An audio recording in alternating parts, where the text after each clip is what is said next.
Hello friends, आज हम N astrologers day जो कि एक थ्रिलर सस्पेंस शॉर्ट स्टोरी है बाय आर के नारायण, उसकी जो समरी है आज हम यहाँ पर पढ़ेंगे। ये जो एन एस्ट्रोलॉजर डे है ये पब्लिश्ड हुई थी 1947 में। ये कहानी बाज़ार में बैठे एक ज्योतिषी से स्टार्ट होती है। वह एस्ट्रोलॉजर लोगों को उनकी रोज़ रोज़ की प्रॉब्लम्स के बारे में सलाह देता है। वह ज्योतिष ज्ञान के बारे में कुछ भी नहीं जानता, बस इंसानों की जो मानसिकता है उसकी आम समझ से ही वह अपना काम चलाता था। तो चलिए अब इस समरी को हम डिटेल में समझते हैं। एक ज्योतिषी एक सड़क पर एक पेड़ के नीचे बैठकर अपना काम चलाया करता था।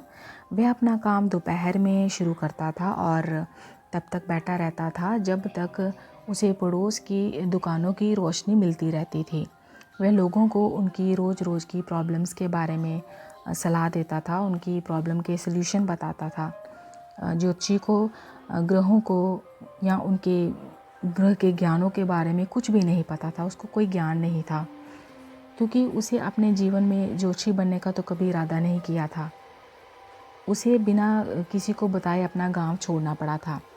तो उसे अपना गांव क्यों छोड़ना पड़ा था, ये हम जब कहानी आगे बढ़ेगी तो आगे इसके बारे में हमें पता चलेगा कि ऐसा क्यों हुआ था उसके साथ। चाहे उसे ज्योतिष के बारे में कुछ भी नॉलेज नहीं थी, पर फिर भी वह अपने कस्टमर्स के साथ बहुत अच्छी उसकी डीलिंग थी, बहुत अच्छा बिहेव था उसका। वो ऐसी पोशाक पहनता था कि वह तुरंत दूसरों की आंखों को अट्रैक्ट कर लेती थी। उसके माथे पर एक भस्म और सिंदूर लगा होता था और उसने अपने सिर के इर्द गिर्द केसरी रंग की पगड़ी पहनी होती थी। वह बहुत ही सोशल था, लोगों के साथ सदा ऐसी बातें कहता था जो सभी को अच्छी लगती थी और हैरानी में डाल देती थी। दरअसल वह अंदाजे से ही दूसरों को प्रॉब्लम्स के सल्यूशन बताता था। उनकी प्रॉब्लम्स को पहले समझ लेता था उनकी साइकोलॉजी के हिसाब से और फिर उनको सल्यूशन बताता था। अब एक दिन क्या होता है कि काफ़ी अंधेरा हो जाता है और ज्योतिषी अपना सामान समेटने की तैयारी कर रहा होता है। तभी बाकी भी दुकानदार सभी जा चुके होते हैं। तो उस समय उसे अपने पास एक आदमी को खड़े देखा उस ज्योतिषी ने समझा कि वह कोई कस्टमर है और उसने उसे बैठ जाने के लिए बोला कि आप बैठ जाओ। ज्योतिषी ने पहले अपनी बातें शुरू कर दी, पर उस आदमी ने उसे पहले ही रोक दिया और बोला उस बंदे ने कि मुझे कोई ना काम की बात बताओ। तो जो एस्ट्रोलॉजर था वो थोड़ा गुस्से में बोला कि मैं हर एक प्रश्न की 3 पाई लेता हूँ। अब बहुत बहस के बाद ये डिसाइड हो गया कि वह आदमी ज्योतिषी को 8 आने देगा जो वो कस्टमर आया था, और यदि उसके जो आंसर उसको सही नहीं लगे तो वो ज्योतिषी से 2 गुना पैसे वापस ले लेगा। फिर क्या होता है कि हमेशा की तरह ज्योतिषी ने ऊपर आकाश की तरफ देखकर कुछ प्रार्थना की, जैसे ज्योतिषी करते हैं ना कुछ मन में ध्यान लगाकर, तो वैसे ही उसने ऊपर की तरफ देखा और भगवान को कुछ प्रार्थना की, ध्यान लगाया। उसी समय उस आदमी ने जो उसके सामने कस्टमर बनकर आया था उसने एक सिगार टाइप कुछ जलाया और माचिस की रोशनी में ज्योतिषी ने उसके चेहरे की पहली एक झलक देखी। अब जैसे ही उसने उसके चेहरे की पहली झलक देखी तो वो जो ज्योतिषी था वो थोड़ा बेचैन हो गया। उसने उस बंदे को कहा कि तुम मुझे आज जाने दो, मुझे कोई ज़रूरी काम है, मैं तुम्हें फिर कोई बात फिर कभी बता दूंगा, मैं तुमसे कल बात कर लूँगा। पर उस आदमी ने उसे जाने नहीं दिया और उसने उसको बोला कि मुझे आज ही अपने प्रश्नों के उत्तर चाहिए। उसने ज्योतिषी से पूछा कि क्या वह अपनी जो वर्तमान खोज है, उसका फ्यूचर में कोई डिस्कवरी है उसकी, वो जो चाह रहा है वो पूरा होगा कि नहीं होगा, इसका मुझे कहता आंसर बताओ, नहीं तो मैं तुम्हें तब तक नहीं जाने दूंगा जब तक तुम मेरी बात का मुझे आंसर नहीं दोगे। तो इस बात पर वो ज्योतिषी बोला कि ठीक है, अगर मेरा जो आंसर है वो बिल्कुल संतोषजनक हुआ, तुम्हारे लिए सेटिस्फाइड हुआ, तो तुम मुझे 1 रुपया दोगे। और बहुत बहसबाजी के बाद, सौदेबाजी के बाद वो आदमी जो होता है वो मान जाता है। फिर ज्योतिषी ने कहा कि ज्योतिषी बोलना शुरू होता है, वो कहता है कि तुम्हें मरा हुआ जानकर छोड़ दिया गया था, तुम बताओ क्या ये मेरी बात ठीक है? वाह, मुझे और बताओ। वो बंदा बोला आगे से, कहता मुझे और बताओ। तो ज्योतिषी आगे से बोला एक बार तुम्हें चाकू मारा जा चुका है। तो कस्टमर आगे से बोला बहुत खूब, ये बिल्कुल सही है।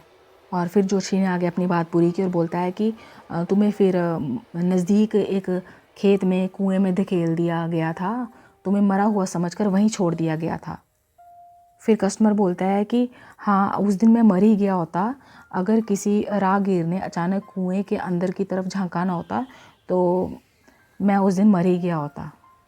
फिर आगे जोशी बोलता है, जोशी ने उसे बताया कि जिस आदमी ने उसे चाकू मारा था उसकी एक लॉरी के नीचे कुचले जाने से उसकी मृत्यु हो गई थी, उसकी डेथ हो गई थी। फिर उसने उस आदमी को उसके नाम से बुलाया, गुरु नायक करके जोशी ने उसका नाम लिया। उसने उसे बताया कि वह उसके बारे में सब कुछ जानता था। उसने ये भी बताया कि उसके जीवन पर एक बार फिर बड़ा भारी खतरा था और इसलिए उसे वापस अपने गांव को तुरंत चले जाना चाहिए और कभी भी दक्षिण की ओर मतलब यात्रा नहीं करनी चाहिए। जोशी ने एक भस्म की एक चुटकी निकाली और उस आदमी को पकड़ाते हुए कहा कि इसे अपने माथे पर मलो और घर चले जाओ। उस आदमी ने जोशी को मुट्ठी भर सिक्के दिए और वहाँ से उसके मतलब जो उसने बोला था उससे वो संतुष्ट होकर वहाँ से चला गया। अब लगभग आधी रात हो गई थी, तो अब जोशी अपने घर पहुँचा।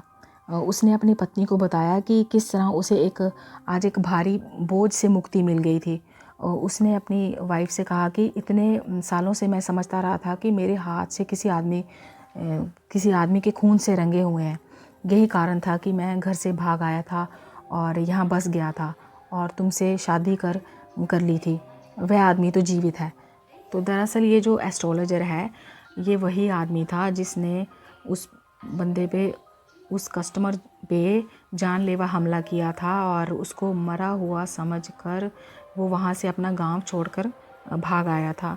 और इतने सालों से वो इसी गिल्ट में था कि उसके हाथों से किसी की मौत हो गई, किसी की जान चली गई है और वो इतने सालों में इसी बात को लेकर परेशान रहा। पर आज उसको इस बात से बिल्कुल क्लियर हो जाता है कि ये बंदा तो मतलब जीवित है, इसकी तो डेथ हुई ही नहीं है। तो वो उस गिल्ट से बिल्कुल बाहर निकल आता है। तो ये एक शॉर्ट स्टोरी थी and astrologer's day R K. Narayan की। बड़ी ही इंटरेस्टिंग स्टोरी है ये। और अगर आपको ये स्टोरी अच्छी लगी है तो आप मेरे चैनल को सब्सक्राइब, लाइक और शेयर ज़रूर करें। Thank you very much.